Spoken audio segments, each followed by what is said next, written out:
It's a whole lot of us, that's my family. Wanna go higher, turn up the tempo, increase the BPM, okay. Increase the BPM. Increase the BPM. Increase the BPM. Increase the BPM. What's up, guys? Chris Morgan, FCA here at the University of Louisville. Welcome to our weekly podcast, In the Huddle, where we ask current or former athletes or coaches to be part of this huddle, to be part of this space, to talk about what God has done, what he's doing, and what he is continuing to do in the lives of people. Man, I'm super excited about our guest today. He's a friend of mine, a coach, a mentor, a father, a grandfather, a friend to a lot of people, Coach Shawn Watson. Coach Watson, thanks for being on our podcast this week. Thanks for having me. It's an honor. Well, you had a good little run here at Louisville, man. I loved you guys being here. That was a sweet time, and I know we'll get to that here shortly. But a lot of people know you or knew you as the offensive coordinator here at Louisville. Someone that mentored and poured into Teddy Bridgewater, which is a beloved guy here in Louisville. But there's a lot of people that may not know you as the person, and that's my hope. My hope is that we had an awesome coach here, but we also still have an incredible person that we can still follow in life, and so that's what my hope is. Tell us what it was like growing up for you in the Watson household, growing up. Well, I grew up in Southern Illinois in a great home. My family, really, we were all cousins, my brothers, my sisters, obviously, and my cousins. We all grew up in like one big family. We were truly like one family. We were like all brothers and sisters, and we had a very close family, especially on my mom's side, and it was a big family. And so I grew up in a great family environment. Grew up in a great home.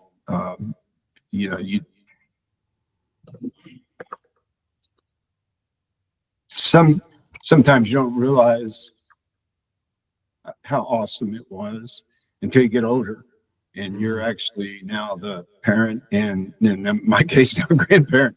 How awesome our upbringing was, and we had a great upbringing. I had a great mom who was she was really the first spiritual light in my life. Always called me to accountability with the Lord.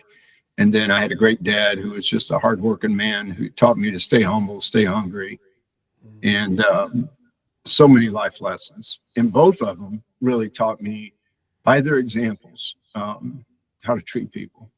Yeah, well, you definitely grabbed lessons from your family. I can see that, from your mom as far as your spiritual background, but also just even your father. I remember you sharing it wasn't a chapel, but it was more like a talk to our guys. And I remember you brought in that pail, that work pail, just about your dad bringing in that pail and working. And what an awesome story. It's kind of neat how things that you just gravitate towards, that you remember from people that have spoken to you. You've always been someone to really speak so highly of your family. So thanks for modeling that. You played football at Southern Illinois. Played safety, defensive back, and man, you went on to coach there. The thing about coach, you love to go back to where you played. That's just something special. And you got an opportunity to not only just be a coach, but be the head coach there at Southern Illinois. So that was your first head coaching job. What was that like to coach and eventually be the head coach at your alma mater? It was awesome. Yeah, again, I had a great playing experience because of Ray Dempsey, my college football coach. He was my head coach, and I, along the way, had many great assistants, position coaches, as well as other guys on the staff who were really God-fearing men pour into my life. And, Coach Dempsey, again, is one of the spiritual foundations of my life. Was a great example. He truly is a cornerstone because of all the things he taught me, things when I was at an age that I needed hard. I needed to be mentored. I needed to be spoke life into and truth. He was there, and he didn't back off.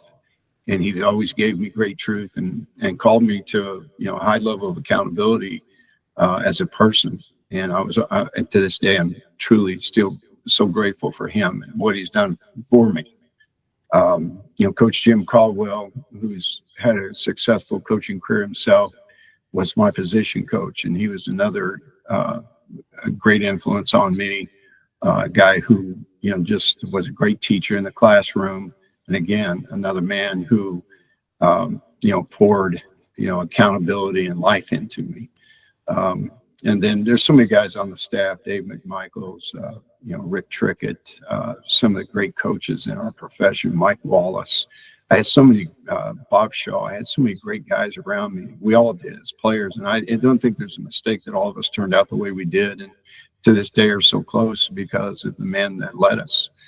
And then I got into coaching because of Coach Dempsey. He always told me, "Hey, you should coach." And then one day he called me in his office, he asked me to come coach with him, and I did. And he just put me on the offensive side of the ball. I'd been a defensive player, and I was like, "What's this all about?" And he taught me through so many things. Because I knew defense, he wanted me to coach on offense. He didn't want me to coach the guys I played with. He wanted me to be on the other side of the ball. And long story short, it just started, and he poured into me football many times. He and I on a one-on-one basis late at night. He taught me, and I was always grateful for what he taught me in football, because it's again a cornerstone, a piece of my foundation, a big piece of it. Got into the profession, and he encouraged me to go to the University of Illinois. I'd only been with him a year, and I had a unique opportunity to go there for Mike White, who was really turning the Illinois program around. And he was the guy who encouraged me to go to grow my box and to have another experience. And so again, Coach did a lot for me, and along the way, I worked there at Illinois, went to Miami of Ohio, which had a great experience with Randy Walker, Terry Hebner. It's just some unbelievable great guys. Kevin Wilson. I had a great staff. Sherman Smith, who's to this day, Sherman is he and I shared an office together. He's a spiritual foundation too. Awesome guy. Awesome guy. He's one of the best in the business. And then the opportunity came to come back to Southern Illinois and coach, and it was, I had my emotions on my sleeve. I was 32 years old. I did not know anything, and I thought I knew everything. So anyway, had a lot to learn. During my time at Miami, Coach Weave Eubanks became a part of my life. He was actually a neighbor of mine, lived 3 houses down, and from me, and he's actually my mentor in football for 3 years nonstop. For 5, he was his health began to slip a little bit, and he was around when he could be, but always just a short walk down the street. And he would call me to come down and help him do something. And really, it was meant to get down. He had a basement set up for football. That's where his film was. He had a chalkboard. I mean, the old chalkboard. And he taught me a lot of football. And he sat with me and was my quarterback mentor. So anyway, long story short, I just had an opportunity to go back to Southern Illinois, and I was in Southern Illinois and thought I knew everything again. And Coach, I was having, the growing pains of growing a program. And Coach said, "Hey, son, if they needed a coach, you wouldn't be there. So put your big boy pants on and get to work." And so he wasn't ever easy on me. He was always really awesome to me. And it was an honor to go back there. And I had some great guys on my staff, and we were able to turn the program. And then a unique opportunity came to go with Gary Barnett, and I went with Gary, and was with him at Northwestern, and then followed him out to Colorado, and, found Nebraska after that, and then Louisville. Yeah. Man, you've mentioned so much just in that, just even with 2 of the most influential words that I've always heard are in an athlete's vocabulary, as Coach said. There's just incredible weight with that Coach said. That a lot of times, as you've known throughout your decades of coaching, that you probably have more influence than any one person in that young man's life. I think it was Billy Graham that said that a coach will impact and influence more people than anyone. And so being a person, not just a coach, but a Christian coach. And that doesn't mean that you're perfect, nor am I perfect, but you understand that where our strength comes from. And the guys that you mentioned and the guys that you could mention, you were part of programs that, whether it was FCA, whether it was Athletes in Action, whether it's another parachurch group, where they saw the importance of pouring their life into people, not preaching. They don't need a preacher, but someone to really pour into. And you've mentioned that a couple times already, to pour into. How important is that for a coach, a head coach, or even a position coach to have someone like that around their program? Well, I think it's critical, especially in today's world. It's always been critical, though. As a kid growing up, it was critical for me because we all go through the we know everything stage of life, and then we're humbled because of decisions we make or situations we get into, or just the situations life bring up. And if you don't have that type of foundation, somebody is willing to pour into you and tell you the truth and guide you and direct you, and then you can go to when you're trying to find those answers. I mean, it's I think it's everything. One of the things I did when I went to Southern Illinois, the very first hire I made was actually Roger Lipe, who's been with FCA, a dear friend, dear friend. I love him.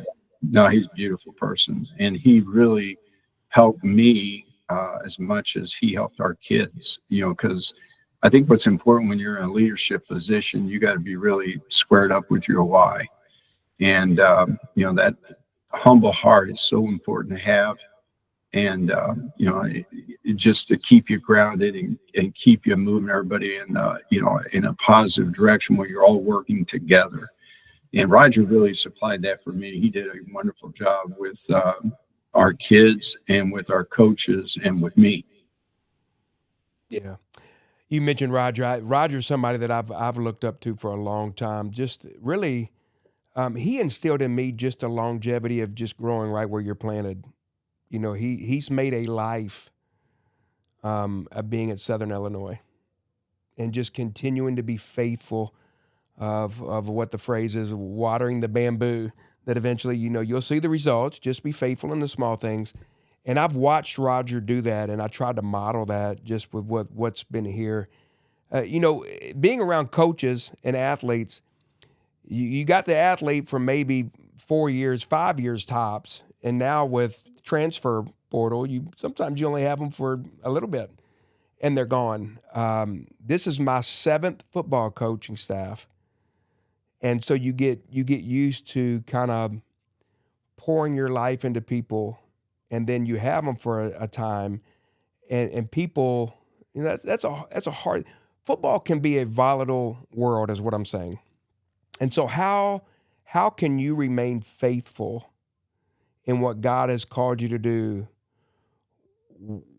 when the business or ministry that you've been called to can be so hostile in some places? I think what I've learned is, really, first for me, it was getting in touch with my why, and my why isn't from the world.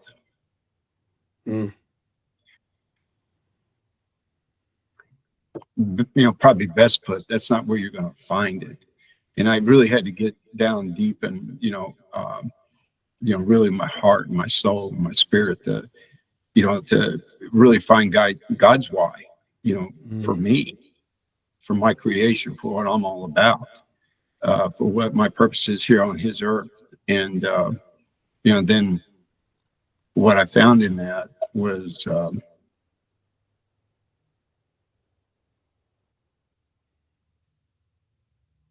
how much my desire was to serve his will. And people work their whole life and don't find that out. No, I think, the hardships and the trials and tribulations that you go through in this profession help you find those things. Because, I think, you get a little too big for your britches. You think you got this or know that. And man, that's just not it. It's the best way to put it. And I think, again, I go back to the way I was raised and, my parents and, trying to find the best version of myself, to be the best I can, be for God and his will and his purpose for my life. It took me going through some hardships and some trials and tribulations, but then I feel like the one day I really found the truth, and it no longer was where I was coaching at, what I was getting paid, but it was, what my title was. It was his will, his purpose. And really, since that time, I have really been running free. Free, man. That's that we could talk for an hour on that. A person is bestowed certain titles throughout life. Obviously Christian or believer in Christ. People are given the tag of a title of husband and father, grandfather, friend. There's a lot of different titles, but the word title of coach means a whole lot. That this person has believed enough of us to take them where they want to go.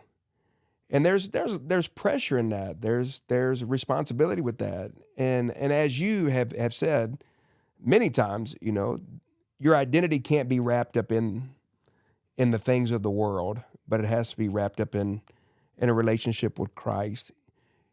I guess my question is, you've been a lot of different places, and whether that's been Louisville, whether that's been Texas, whether that's been Nebraska, Colorado, Illinois, you've been a lot of different places. How hard is it to not find your identity in what you do? It's you get lost fast. You can get lost fast. I think obviously we do live in a fallen world, and there's chaos in a fallen world, and that's part of the chaos. And it's the chatter in your brain, your mind, and it's I call it the white noise. It doesn't stop. And you can. What happens, I really believe, is I know God did this for me. He really helped me see myself I saw myself as a person I didn't want to be. I didn't want to become this guy, and I really did want his will and his purpose for my life. And I think, and this was, I wanted to find it. And I mean, honest to goodness, now this is it. I've been Peter Pan for, I think it's going on my 45th, 46th year. I've been Peter Pan. I've not worked a day when I look back at it. I've had really hard days at times. A lot of that I've brought on myself. And, then I've had joyous days like running free. And I feel like I'm running free right now in my career and my life because I got squared up with, number one, my personal relationship with him. What his purpose and will is for all of our lives. And that's really to live, love, serve, and give to each other, to make each other's lives better, pour into and to do our very best at what he's asked us to, the calling of your heart. And it becomes a desire. It's something I pursue every day. And I'll be honest with you, there's a time in my career I really pursued that personal relationship with him. I pursued him. Yeah, man, and I watched that. I've had 26 years on staff with FCA to watch, and it could be any profession, but God has called me to work with athletes and coaches that just see athletes and coaches that can really try to ascend a ladder, and they try to get to the top of the ladder, only get to the top, and then realize that their ladder was against the wrong roof, and that's a sobering thing. So to hear a coach say that they feel free at year 40, 43, whatever year it was coaching, and it doesn't matter the amount of money now. It doesn't matter the level of competition that they call you coach. I think it was John Wooden that authored a book called "They Call Me Coach," and that you really get it. What would you think that if obviously now being older, what would you say to a younger 23, 24-year-old Shawn Watson? If you could look him square in the eye and say something to him, what would you say? Well, I would encourage that person. I do this a lot with, one of the joys I have in coaching right now. I love the kids. I do. I still love the kids. I love pouring into them.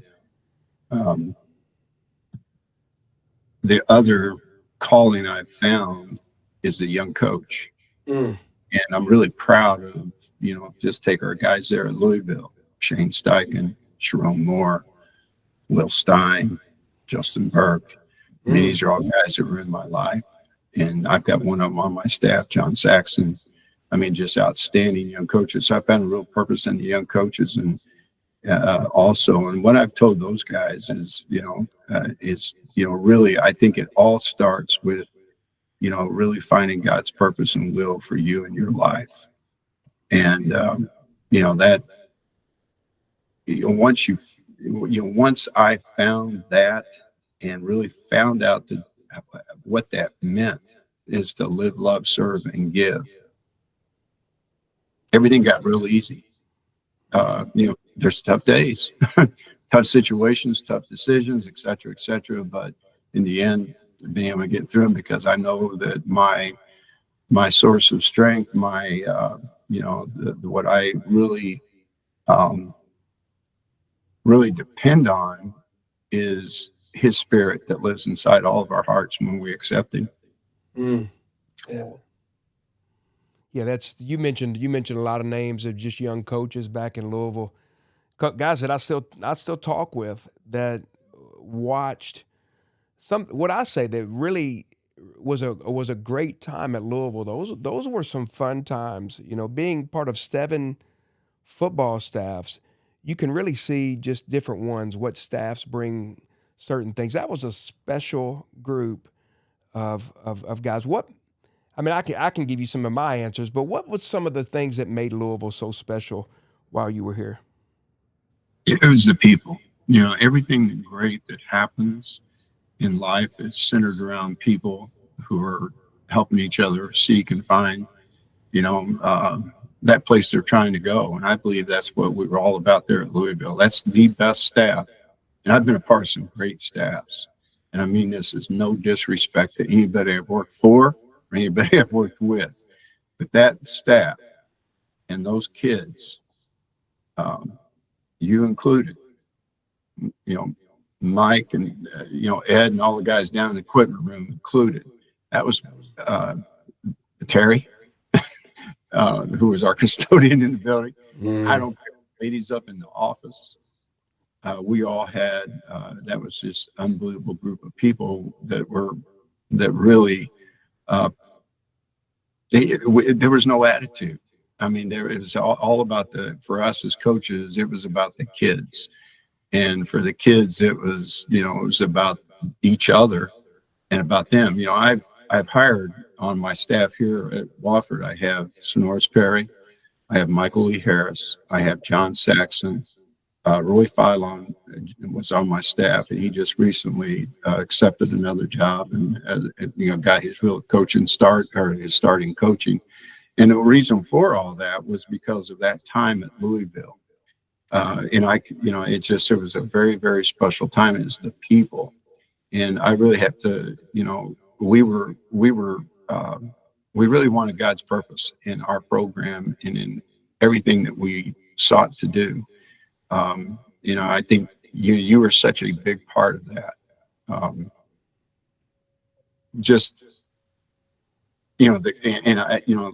I'll be honest, Teddy Bridgewater wanted me to. He made me want to be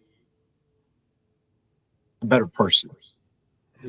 So it's just the way we all interacted with each other, but we all really respected each other and respected the heart of the man, and it was just unique. I think we could have beaten anybody at any time, any place, anywhere, and just because of the people involved, and it was people driven. It was a quiet confidence that was centered around just we knew each other. And very, yeah. And the thing I always say about the staff, we didn't like necessarily hang out together after off the field.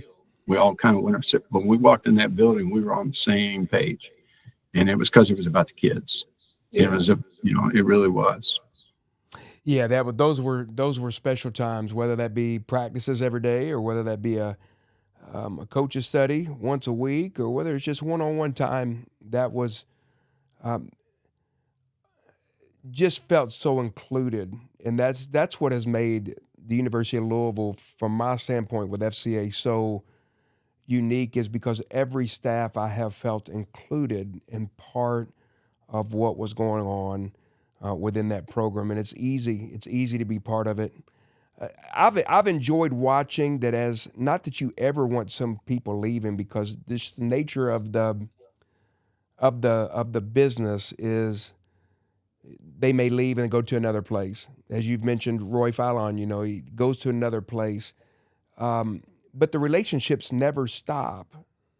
It still continues to go, and you thrive from that. And that's what makes this, I want to say, fraternity of coaching so unique, is because you stay in contact with people and it continues to grow. And something that you mentioned that, and I've noticed even as I've become older, that it's seeing my children do something and excel at brings me more joy than if I were to excel at that. And so you mentioned Will Stein and Sharon and Justin Burke and those guys that see them success. You got to be a proud father. Seeing Teddy Bridgewater coach a high school state championship and then play for the Detroit Lions, you got to be smiling, saying, "Wow, I love seeing those guys succeed." Where does that come from? Well, I think it's just, I think, it was the experience that we had for each other. And it started with, the respect for the human being and, trying to help each other get to where, they were trying to go. Coaching Teddy was awesome because he was a great student. He was one of the best student I've ever had. He wanted to be a great player from the get-go, and he was. And he was a better human being. I was guys would come in and talk to me about him, and in the draft, and they'd all ask me about, they'd ask, one of the questions that's come up is, there was a lot of football questions, but I was, it's the human being is what it makes him realize all of his character. So it's the character of every one of those guys, every human being. I just was in a Zoom yesterday with Will. I had our staff in with Will, and we were in a Zoom meeting doing some football. And I just told the staff this morning, I said, "Listen, man, I am so proud of him because he's very knowledgeable, and he's made it. He's an expert at his job. He's a true master coach. He's a professional." But and he talks about his kids, like I was really proud of the way he talked about his kids, because I know he loves them, and I think that's really where it starts. And, when you respect, I think when you respect another person, love grows from that because, and then just it's becomes contagious in a program on a staff, and that's where things really take off. So, I think it's for me, it's been really, really cool to see how all those guys, I talked to Sharon, quite a bit, able to stay and, talk to Justin Burke quite a bit. It's really, for me, it's been awesome to see who the men the men they've become, because they're all now husbands and fathers, and that's really cool to see. And then, how they're leading, because they're good. They're good in their profession, but they have great hearts. They know the Lord too. Yeah. I love all of the things that football teaches. I definitely don't want to undermine higher education, um, but I feel like there's a lot that I've learned from life. I've learned from the game of football. That just being around it. And I'll open up with myself, but then I also kind of want to ask you the same question. I think the great things of football has taught me, like family and fighting, and football, fighting between the lines, like life, tenacity, perseverance. Um, Football and sports, athletics do things that churches and community centers and even our country can't do. Sports, you can take black, white, both, mixed, religious, non-religious, high economic, low economic, projects, gated community, and they can all come together and they can execute a play. The negative things, I guess, with sports is, with me, that I have to really go to my Bible and really be challenged by it is the good things. I live my life off of like a 45-second clock. Like if something good happens or something bad happens, it's okay. The referee's going to grab the ball and start the play, put it down and go. What I have really had a hard time with, and that I'm still working through, is that, yeah, the bad things, but also the good things that I don't really, that 45-second clock, if something great happens, that's fantastic, but the referee's going to grab the ball and set it down. So I don't do a really good job of celebrating the wins on a daily basis, whether that's that could be with my wife, that could be with my kids, that could be with my friends, like even just celebrating what I get a chance to do with you today, man. To me, I'm going to leave here, and if I don't watch it, I have a tendency just to move to the next thing instead of really just getting in my car and thanking God, that was awesome. I got to spend 40 minutes with Coach Watson. Thank you, God, for allowing that to happen. What's some good and bad that maybe athletics in general has maybe taught you? Because young coaches will look at you and listen. No, it's I think the game that we're in, the profession we're in, is going to try you. There's a lot of trials and tribulations in it. It could be in, obviously wins, losses, highs, lows. It could be, I was, I'm such a relationship driven coach person. The transfer portal is something that I just never could put my arms around. It could be losing a kid that you really dearly care about, and he's making a mistake, and if he leaves you, it's like, and it didn't turn out so good for him. Those are hard losses for me because it's a human being. So you really, I've had to rely on my faith and what I would tell a young coach, but because I do it around here. I tell our coaches, I told our coaches, I said, listen, I'm during all this, because college football, I think this year was on fire because the transfer portal took on a whole new deal that had started, but really caught on fire because now it's like everybody knows about it, everybody wants to do. And I told our coaches, I just prayed for the goings and the comings in our program. That God was going to put the right people here with us and that we'd find the right people.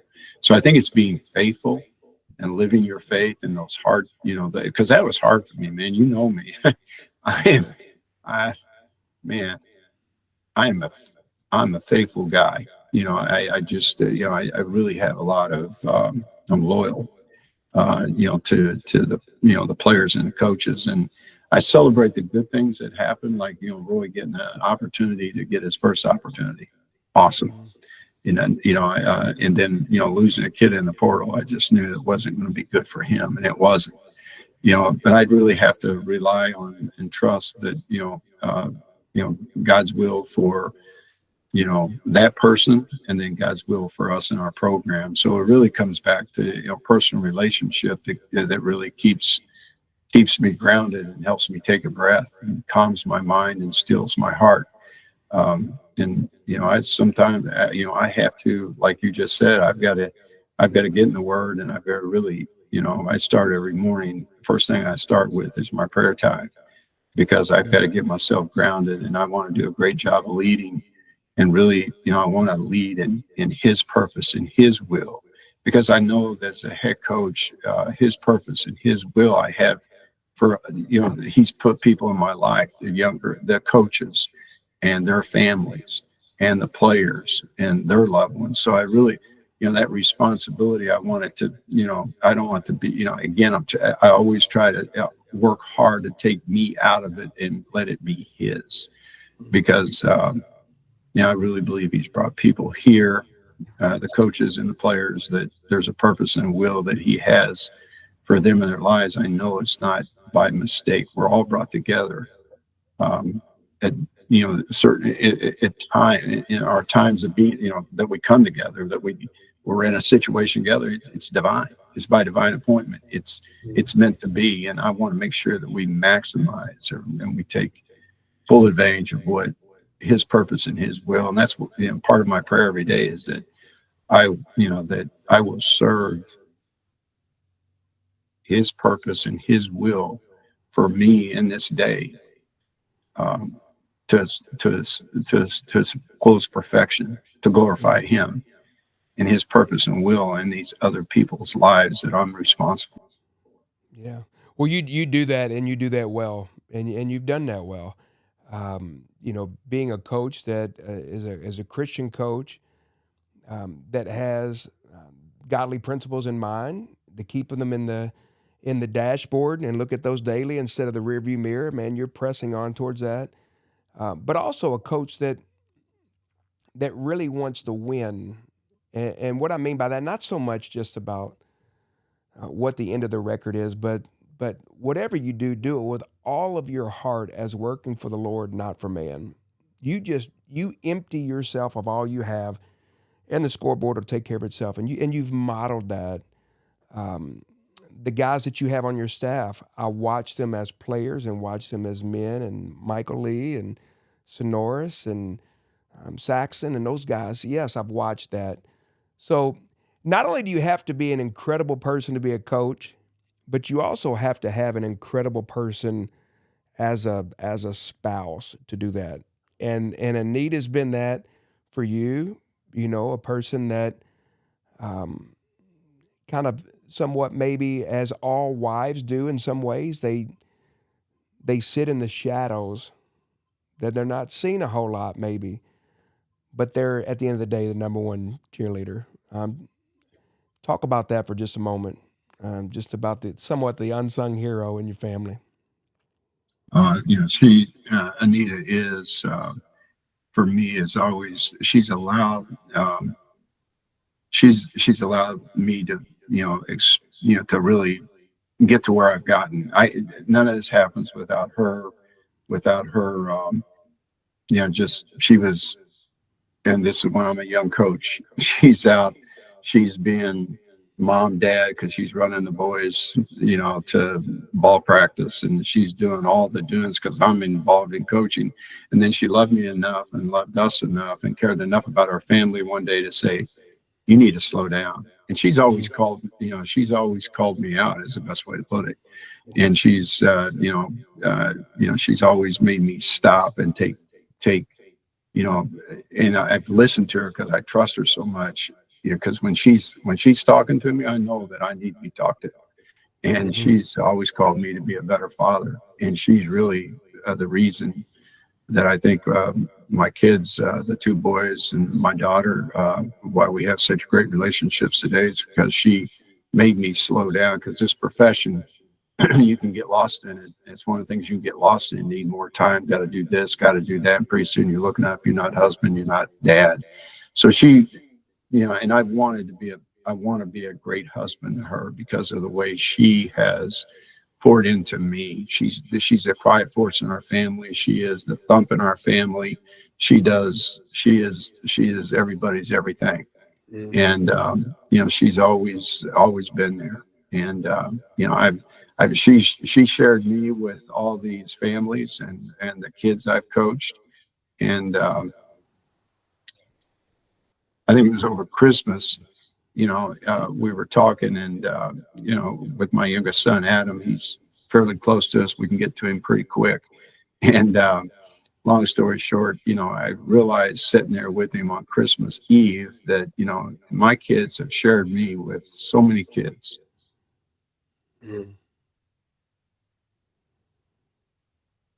What's cool You know,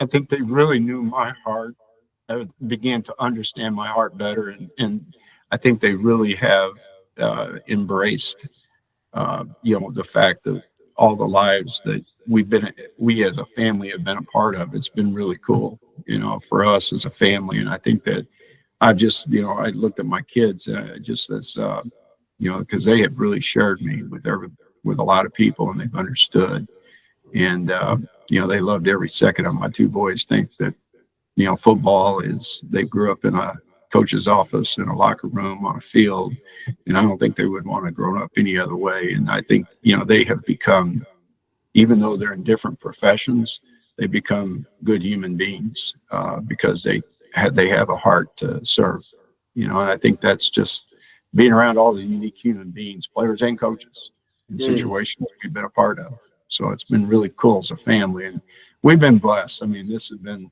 for us as a family, this is, you know, it's been a tremendous blessing to us. Yeah.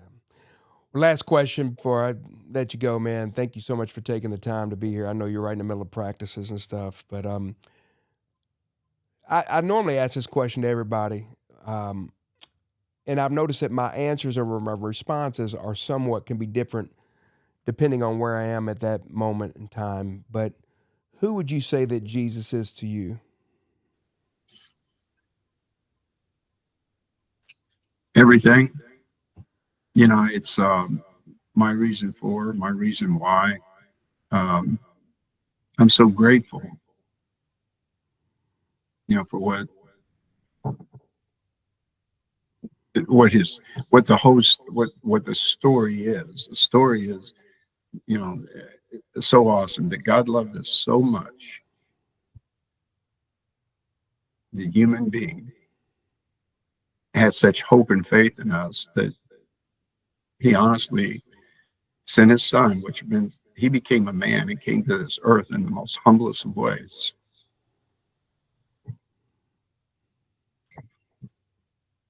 He served, he gave, taught, was an example of, and then paid a sacrifice so that we could know him in heaven forever. Mm. Love that response. I can't even add to it. So well put. Hey, I want to appreciate you, man. It's I wish it was in person because I care so much about you. You've modeled you've modeled the desire. You just modeled it in such a way, man. Vulnerability. I can't tell you how many conversations you and I have had, whether you were here in Louisville or where you weren't, praying for this to open up or praying that God would move in this way. And it's a joy for me to call you friend. And man, I know that you're doing great things there. I love the staff that you got, all of the guys that we mentioned earlier. I love because they're special to me. And as I read the Bible and see how Paul talks about certain people, that I thank my Lord every time I remember you, man. And I know you're doing great things there at Wofford now, and I'm a fan of the university there because you guys are there, and I know you're doing great things there. And I just want to tell you I love you, and I appreciate you, and thanks for taking the time to be part of this here with our podcast. Well, thank you for having me. You know, you're dear to me, very dear. You know, I've always relied on our relationship and friendship, and a real rock in my life. You're one of my spiritual foundation. Mm. Well, let me pray for you, buddy. Father, I thank you for your love and your grace, and Lord, I'm thankful for Coach Watson, the influence and impact that you've given him there. I'm thankful for the guys that are with him there. I pray that they will continue to be the men that you've called them to be. God, I pray for God, just the things that you're doing in our lives. God, may we continue to hunger and thirst for your word. God, may we be um, incredibly intentional with the people that you have placed around us, knowing that you've given us an opportunity to pour into them. God, I pray that we won't find our identity in a scoreboard or in a record, but God, may we find our identity in you. And God, may we do all we can with what you've given us, that whatever we do, that we do it with all of our heart as working for you and not for man. God, thank you for our wives. Thank you for our children. Lord, just thank you for just being who you are. That's in your name we pray. Amen.